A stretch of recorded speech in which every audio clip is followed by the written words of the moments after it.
ದೇಶದಲ್ಲಿ ಏನು ಲೋಕಸಭಾ ಚುನಾವಣೆ ಈಗಾಗಲೇ ಅಖಾಡ ಜೋರಾಗಿ ನಡೀತಾ ಇರುವಂಥದ್ದು. ಅದರಲ್ಲೂ ಚಿಕ್ಕಬಳ್ಳಾಪುರ ಲೋಕಸಭಾ ಕ್ಷೇತ್ರದ ಚುನಾವಣೆ ರಣಕಣ ಈಗಾಗಲೇ ರಂಗೇರ್ತಾ ಇದೆ.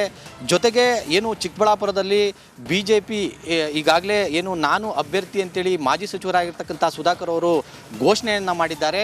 ಈ ನಿಟ್ಟಿನಲ್ಲಿ ಈಗಾಗಲೇ ಹಲವಾರು ಅಂದರೆ ಯಲಹಂಕ ಕ್ಷೇತ್ರದ ಶಾಸಕ SR ವಿಶ್ವನಾಥ್ ಅವರ ಪುತ್ರ ಅಲೋಕ್ ವಿಶ್ವನಾಥ್ ಕೂಡ ಈಗಾಗಲೇ ಸಾಕಷ್ಟು ದಿನಗಳಿಂದ ಕ್ಷೇತ್ರದಲ್ಲಿ ಈಗಾಗಲೇ ಪಕ್ಷವನ್ನು ಸಂಘಟನೆ ಮಾಡ್ತಾರೆ. ಜೊತೆಗೆ ಟಿಕೆಟ್ ಆಕಾಂಕ್ಷಿ ಕೂಡ ಅವರಾಗಿರುವಂಥದ್ದು. ಈಗ ಇದ್ರ ಬಗ್ಗೆ ಮಾತಾಡಲಿಕ್ಕೆ ರಿಪಬ್ಲಿಕ್ ಕನ್ನಡ ಜೊತೆ ಎಕ್ಸ್ಕ್ಲೂಸಿವ್ ಆಗಿ ಮಾತಾಡಲಿಕ್ಕೆ ಶಾಸಕರಾಗಿರ್ತಕ್ಕಂಥ SR ವಿಶ್ವನಾಥ್ ಅವರು ಇದ್ದಾರೆ. ಅವ್ರನ್ನೇ ಮಾತಾಡ್ತಾ ಹೋಗ್ತೇನೆ.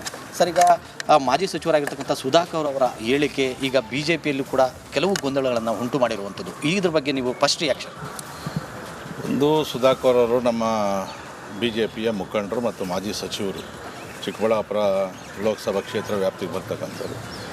ಅವರು ಕೂಡ ಇತ್ತೀಚೆಗೆ ನಾನು ಭಾರತೀಯ ಜನತಾ ಪಾರ್ಟಿಯ ಲೋಕಸಭಾ ಕ್ಷೇತ್ರದ ಆಕಾಂಕ್ಷಿ ಅಂತ ಹೇಳ್ತಾಯಿದ್ರು. ಆದರೆ ಮೊನ್ನೆ ಯಾವ ಕಾರಣದಿಂದ ಹೇಳಿದ್ರೆ ಗೊತ್ತಿಲ್ಲ, ನನಗೆ ಹಸಿರು ನಿಶಾನೆ ತೋರಿಸಿದ್ದಾರೆ. ಸೊ ನಾನು ದೇವಮಲೆಯಿಂದ ಚುನಾವಣೆಯ ಪ್ರಚಾರವನ್ನು ಪ್ರಾರಂಭ ಮಾಡ್ತಾಯಿದ್ದೀನಿ ಅಂತಕ್ಕಂಥ ಮಾತನ್ನು ಹೇಳಿದ್ರು. ಅದಕ್ಕೆ ಸ್ಪಷ್ಟೀಕರಣವನ್ನು ಕೊಟ್ಟಿದ್ದರೂ ಕೂಡ ಸ್ವಲ್ಪ ಗೊಂದಲ ಇದೆ. ಅದನ್ನು ನೋಡಿ ನಮ್ಮ ರಾಜ್ಯ ಅಧ್ಯಕ್ಷರು ಸನ್ಮಾನ್ಯ ವಿಜಯೇಂದ್ರರವರು ಸ್ಪಷ್ಟೀಕರಣವನ್ನು ಕೊಟ್ಟಿದ್ದಾರೆ.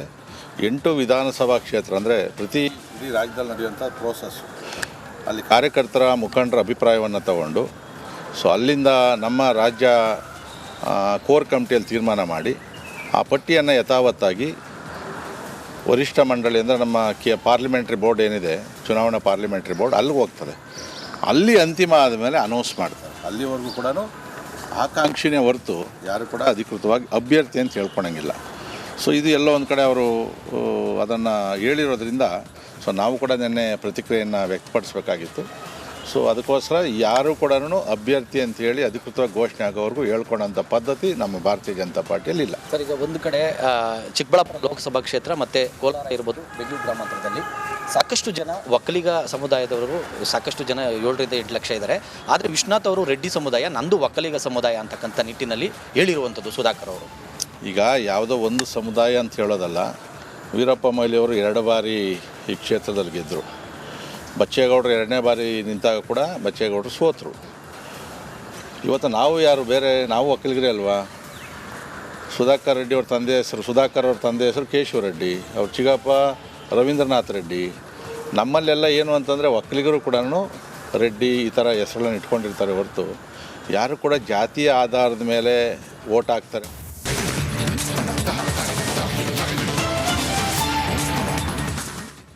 ಇದು ರಿಪಬ್ಲಿಕ್ ಕನ್ನಡದ ಅತಿ ದೊಡ್ಡ ಪೊಲಿಟಿಕಲ್ ಸ್ಕೂಪ್. ನಾಳೆ ಅಂದರೆ ಫೆಬ್ರವರಿ 7ನೇ ತಾರೀಕು ರಾಷ್ಟ್ರ ರಾಜಧಾನಿ ನವದೆಹಲಿಯಲ್ಲಿ ಕಾಂಗ್ರೆಸ್ ಕೇಂದ್ರ ಸರ್ಕಾರದ ವಿರುದ್ಧ ಪ್ರತಿಭಟನೆಯ ಕಹಳಿಯನ್ನ ಮೊಳಗಿಸಿದೆ. ನಾಳೆ ಪ್ರತಿಭಟನೆ ಯಶಸ್ವಿ ಆಗಲೇಬೇಕು ಅಂತ ಹೇಳಿ ಕಾಂಗ್ರೆಸ್ ಹರಸಾಹಸ ಮುಂದುವರೆಸಿದೆ. ಪ್ರತಿಯೊಬ್ಬ ಶಾಸಕರಿಗೂ ಕೂಡ ಹುಡುಕಿ ಕರೆ ಮಾಡ್ತಿದ್ದಾರೆ.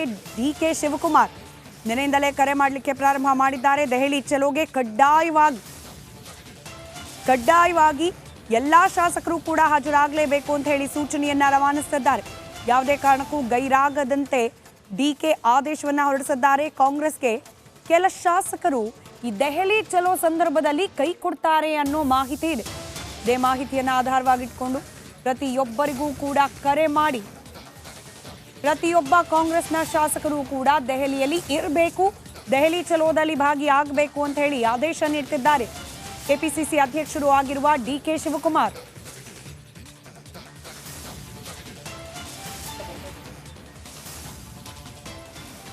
ನಿನ್ನೆ ಸಂಜೆಯೇ ಹೋಗಿ ಸ್ಥಳ ಪರಿಶೀಲನೆ ಕೂಡ ಮಾಡ್ಕೊಂಡು ಬಂದಿದ್ದಾರೆ. ಜಂತರ್ ಮಂತರ್ನಲ್ಲಿ ನಾಳೆ 10:30ರಿಂದ ಪ್ರತಿಭಟನೆಯನ್ನ ಪ್ರಾರಂಭ ಮಾಡ್ತೀವಿ ಅಂತ ಕೂಡ ರಿಪಬ್ಲಿಕ್ ಕನ್ನಡಕ್ಕೆ ಎಕ್ಸ್ಕ್ಲೂಸಿವ್ ಆಗಿ ಹೇಳಿಕೆಯನ್ನ ಕೊಟ್ಟಿದ್ರು DK ಶಿವಕುಮಾರ್. ಆದರೆ ರಿಪಬ್ಲಿಕ್ ಕನ್ನಡಕ್ಕೆ ಲಭ್ಯವಾಗಿರುವ ಮಾಹಿತಿ, ನಾಳೆ ಬಹುತೇಕ ಶಾಸಕರು ಗೈರಾಗೋ ಸಾಧ್ಯತೆ, ದೆಹಲಿಯನ್ನು ತಲುಪೋದಿಲ್ಲ ಕಾಂಗ್ರೆಸ್ನ ಬಹುತೇಕ ಶಾಸಕರು. ಹೀಗಾಗಿ ಖುದ್ದು DK ಶಿವಕುಮಾರ್ ಅಖಾಡಕ್ಕಿಳಿದಿದ್ದಾರೆ. ನಿನ್ನೆ ರಾತ್ರಿಯಿಂದಲೇ ಪ್ರತಿಯೊಬ್ಬ ಶಾಸಕರಿಗೂ ಕೂಡ ಕರೆ ಮಾಡಿ ಯಾವುದೇ ನೆಪ ಹೇಳದೆ, ಯಾವುದೇ ಕಾರಣಕ್ಕೂ ಗೈರಾಗದೆ ಪ್ರತಿಯೊಬ್ಬ ಕಾಂಗ್ರೆಸ್ನ ಶಾಸಕರು ಕೂಡ ನಾಳೆ ದೆಹಲಿಯಲ್ಲಿ ಇರಬೇಕು, ದೆಹಲಿಯಲ್ಲಿ ನಡೆಯಲಿರುವ ಪ್ರತಿಭಟನೆಯಲ್ಲಿ ಭಾಗಿಯಾಗಬೇಕು ಅನ್ನೋ ಸೂಚನೆಯನ್ನ ನೀಡ್ತಾ ಇದ್ದಾರೆ ಡಿಕೆ ಶಿವಕುಮಾರ್.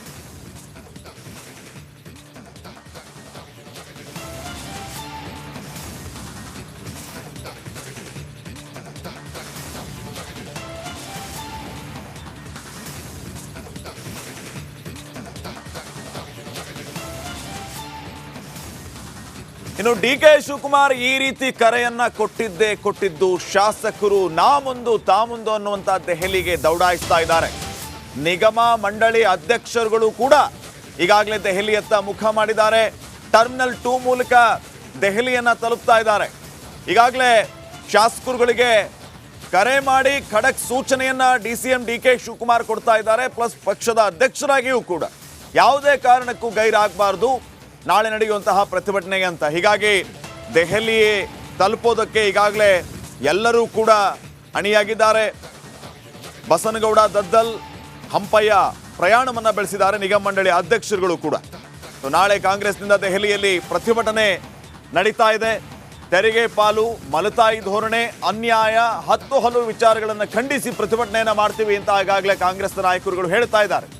ಬಿಜೆಪಿಯ ಸಂಸದರು ಕೂಡ ಸಿಎಂ ಸಿದ್ದರಾಮಯ್ಯ ಪತ್ರವನ್ನ ಬರೆದಿದ್ದಾರೆ, ಪಕ್ಷಾತೀತವಾಗಿ ಪಾಲ್ಗೊಳ್ಳಿ ಅಂತ. ಅದರ ಮಧ್ಯೆ ಕಾಂಗ್ರೆಸ್ನ ಶಾಸಕರುಗಳು ಈಗ ಬೆಂಗಳೂರಿನ ಏರ್ಪೋರ್ಟ್ ಇಂದ ದೆಹಲಿ ತಲುಪೋದಕ್ಕೆ ನಾ ಮುಂದು ತಾ ಮುಂದು ಅಂತ ಮುಂದಾಗಿದ್ದಾರೆ. ನಿಗಮ ಮಂಡಳಿ ಅಧ್ಯಕ್ಷರುಗಳಾಗಿರುವಂತಹ ಬಸವನಗೌಡ, ದದ್ದಲ್ ಹಾಗೇನೆ ಹಂಪಯ್ಯ ಕೂಡ ಈಗ ಪ್ರಯಾಣವನ್ನ ಬೆಳೆಸಿದ್ದಾರೆ.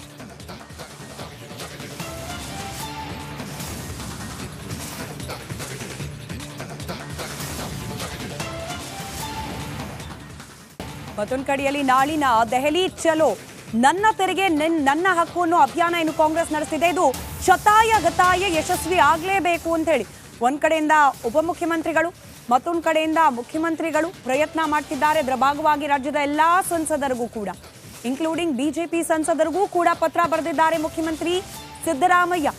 ಪಕ್ಷಾತೀತವಾಗಿ ನಾಳಿನ ಪ್ರತಿಭಟನೆಯಲ್ಲಿ ಭಾಗಿಯಾಗಿ ಬಿಜೆಪಿ ಲೋಕಸಭಾ ಹಾಗೂ ರಾಜ್ಯಸಭಾ ಸಂಸದರಿಗೆ ಪತ್ರದ ಮೂಲಕ ಮನವಿಯನ್ನ ಮಾಡಿಕೊಂಡಿದ್ದಾರೆ. ರಾಜ್ಯದ ಪರವಾಗಿ ಧ್ವನಿ ಎತ್ತಿ ಅಂತ ಹೇಳಿ ಪತ್ರದಲ್ಲಿ ಕೇಳಿಕೊಂಡಿದ್ದಾರೆ ಮುಖ್ಯಮಂತ್ರಿ ಸಿದ್ದರಾಮಯ್ಯ. ಇದು ರಾಜಕೀಯ ಪ್ರತಿಭಟನೆ ಅಲ್ಲ, ರಾಜ್ಯದ ಪರವಾದ ಪ್ರತಿಭಟನೆ. ರಾಜ್ಯಕ್ಕೆ ಸಲ್ಲಬೇಕಾದ ಅನುದಾನ, ತೆರಿಗೆ ಹಂಚಿಕೆ ಇದನ್ನ ಪ್ರಶ್ನಿಸಿ ಮಾಡ್ತಾ ಇರುವ ಪ್ರತಿಭಟನೆ. ಹೀಗಾಗಿ ಪಕ್ಷಾತೀತವಾಗಿ ಎಲ್ಲರೂ ಇದರಲ್ಲಿ ಭಾಗಿಯಾಗಿ, ಪಕ್ಷಾತೀತವಾಗಿ ಎಲ್ಲರೂ ಕೂಡ ಈ ಧರಣಿ ಸತ್ಯಾಗ್ರಹದಲ್ಲಿ ಭಾಗಿಯಾಗಿ ಅಂತ ಹೇಳಿ ಪತ್ರವನ್ನ ಒಂದ್ ಕಡೆ ಬರೆದಿದ್ದು, ಮತ್ತೊಂದು ಕಡೆ ಟ್ವೀಟ್ ಕೂಡ ಮಾಡಿ ಬಿಜೆಪಿ ಸಂಸದರಿಗೆ ಆಹ್ವಾನವನ್ನ ನೀಡಿದ್ದಾರೆ. ನಾಳೆ ಬೆಳಗ್ಗೆ 11 ಗಂಟೆಗೆ ದೆಹಲಿಯ ಜಂತರ್ ಮಂತರ್ನಲ್ಲಿ ಪ್ರತಿಭಟನೆಯನ್ನ ನಾವು ನಡೆಸ್ತೇವೆ, ನೀವೆಲ್ಲರೂ ಕೂಡ ಈ ಒಂದು ಪ್ರತಿಭಟನೆಯಲ್ಲಿ ಭಾಗಿಯಾಗಿ ಅಂತ ಹೇಳಿ ಮುಖ್ಯಮಂತ್ರಿ ಸಿದ್ದರಾಮಯ್ಯ ಪತ್ರ ಬರೆದು ಟ್ವೀಟ್ ಮಾಡಿ ಬಿಜೆಪಿಯ ಸಂಸದರಿಗೂ ಕೂಡ ಆಹ್ವಾನವನ್ನ ನೀಡಿದ್ದಾರೆ.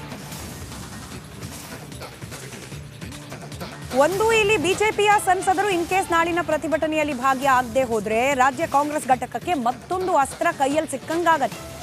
ರಾಜ್ಯದ ಪರವಾಗಿ ಅವರಂತೂ ಮಾತನಾಡಲಿಲ್ಲ, ಬಜೆಟ್ ಮಂಡನೆಗೆ ಪೂರ್ವಭಾವಿಯಾಗಿ ರಾಜ್ಯಕ್ಕಿರುವ ಬೇಡಿಕೆಗಳೇನು ಅಂತ ಕೂಡ ತಿಳಿಸಲಿಲ್ಲ. ಈಗ ನಾವು ಪ್ರತಿಭಟನೆ ಮಾಡೋಣ ಬನ್ನಿ ಅಂತ ಕರೆದ್ರೂ ಕೂಡ ಬರ್ತಾ ಇಲ್ಲ. ಅಲ್ಲಿಗೆ ಬಿಜೆಪಿಯ ಸಂಸದರಿಗೆ ರಾಜ್ಯದ ಬಗ್ಗೆ ಕಾಳಜಿ ಇಲ್ಲ, ರಾಜ್ಯಕ್ಕಾಗ್ತಿರುವ ಅನ್ಯಾಯದ ಬಗ್ಗೆ ಗಮನ ಇಲ್ಲ ಅಂತ ಹೇಳಿ ಬಿಜೆಪಿ ಸಂಸದರ ವಿರುದ್ಧ ಹರಿಹಾಯಲಿಕ್ಕೆ ಮತ್ತೊಂದು ಅಸ್ತ್ರ ಕಾಂಗ್ರೆಸ್ಗೆ ಸಿಗುತ್ತೆ. ಹೀಗಾಗಿ ಅಳೆದು ತೂಗಿ ಸಿದ್ದರಾಮಯ್ಯ ಅವರು ಈ ರೀತಿಯಾಗಿ ಪತ್ರದ ಮೂಲಕ ಬಿಜೆಪಿ ಸಂಸದರಿಗೆ ಆಹ್ವಾನ ನೀಡಿದ್ದಾರೆ.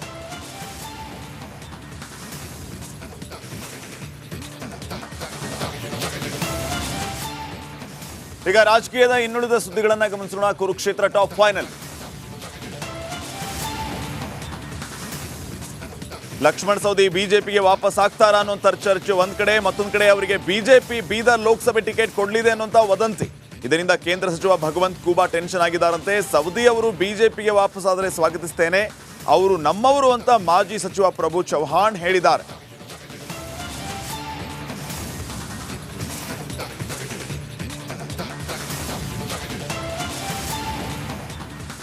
ತುಮಕೂರು ಲೋಕಸಭಾ ಕ್ಷೇತ್ರದಲ್ಲಿ ಟಿಕೆಟ್ಗಾಗಿ ಕಾಂಗ್ರೆಸ್ನಲ್ಲಿ ಜಟಾಪಟಿ ಶುರುವಾಗಿದೆ. ಬಿಜೆಪಿ ಸೇರಿರುವ ಮುದ್ದಹನುಮೇಗೌಡರ ಬಗ್ಗೆ ಕಾಂಗ್ರೆಸ್ ನಾಯಕರ ಆಕ್ಷೇಪ ಇದೆ. ಆದರೆ ಅವರನ್ನ ಪಕ್ಷಕ್ಕೆ ಸೇರಿಸಿಕೊಳ್ಳೋಕೆ ಸಚಿವ ರಾಜಣ್ಣ ಬಣ ಕಸರತ್ತು ಮುಂದುವರೆಸಿದೆ.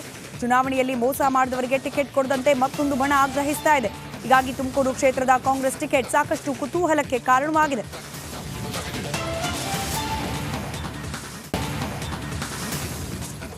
ಇತ್ತ ತುಮಕೂರು ಲೋಕಸಭಾ ಕ್ಷೇತ್ರದಲ್ಲಿ ಬಿಜೆಪಿಯಲ್ಲೂ ಭಿನ್ನರಾಗ ಕೇಳಿ ಬಂದಿದೆ. ವಿ ಸೋಮಣ್ಣ ಸ್ಪರ್ಧೆಗೆ ಜೆಸಿ ಮಾಧುಸ್ವಾಮಿ ಅಡ್ಡಗಾಲು ಹಾಕ್ತಿದ್ದಾರೆ. ಸೋಮಣ್ಣ ಜಿಲ್ಲಾ ಪ್ರವಾಸದ ಬೆನ್ನಲ್ಲೇ ಮಾಧುಸ್ವಾಮಿ ಆಕ್ಟಿವ್ ಆಗಿದ್ದಾರೆ. ತುಮಕೂರು ಟಿಕೆಟ್ಗೆ ಮಾಧುಸ್ವಾಮಿ ಬೇಡಿಕೆ ಇಟ್ಟಿದ್ದಾರೆ. ಈ ಬಗ್ಗೆ ರಿಪಬ್ಲಿಕ್ ಕನ್ನಡದ ಜೊತೆಗೆ ಎಕ್ಸ್ಕ್ಲೂಸಿವ್ ಆಗಿ ಮಾತಾಡಿದ್ದಾರೆ ಮಾಧುಸ್ವಾಮಿ.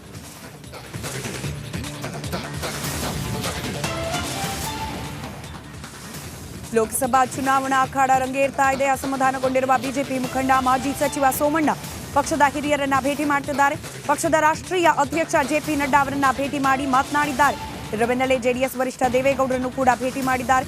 ರಾಜ್ಯಸಭಾ ಟಿಕೆಟ್ಗಾಗಿ ಭರ್ಜರಿ ಲಾಬಿ ನಡೆಸುತ್ತಿದ್ದಾರೆ ಅನ್ನೋ ಮಾತಿದೆ. ಯಾವುದೇ ಕಾರಣಕ್ಕೂ ಆತುರದ ನಿರ್ಧಾರ ಬೇಡ ಅಂತ ಇಬ್ಬರೂ ಸೋಮಣ್ಣ ಅವರಿಗೆ ಕಿವಿಮಾತು ಹೇಳಿರೋದು ಗೊತ್ತಾಗಿದೆ.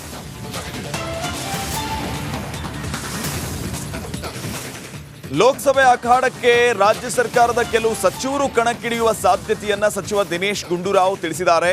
ಮೈಸೂರಿನಲ್ಲಿ ಮಾತನಾಡಿದ ಅವರು, ಸಚಿವರು ಸ್ಪರ್ಧೆ ಮಾಡಿದರೆ ತಪ್ಪೇನು, ಕೆಲವು ಆಂತರಿಕ ಚರ್ಚೆಗಳನ್ನು ಬಹಿರಂಗವಾಗಿ ಹೇಳೋದಕ್ಕೆ ಸಾಧ್ಯ ಇಲ್ಲ, ಹೈಕಮಾಂಡ್ ನಿರ್ಧಾರಕ್ಕೆ ಎಲ್ಲರೂ ಬದ್ಧವಾಗಿರಬೇಕು ಅಂತ ಹೇಳಿದ್ದಾರೆ.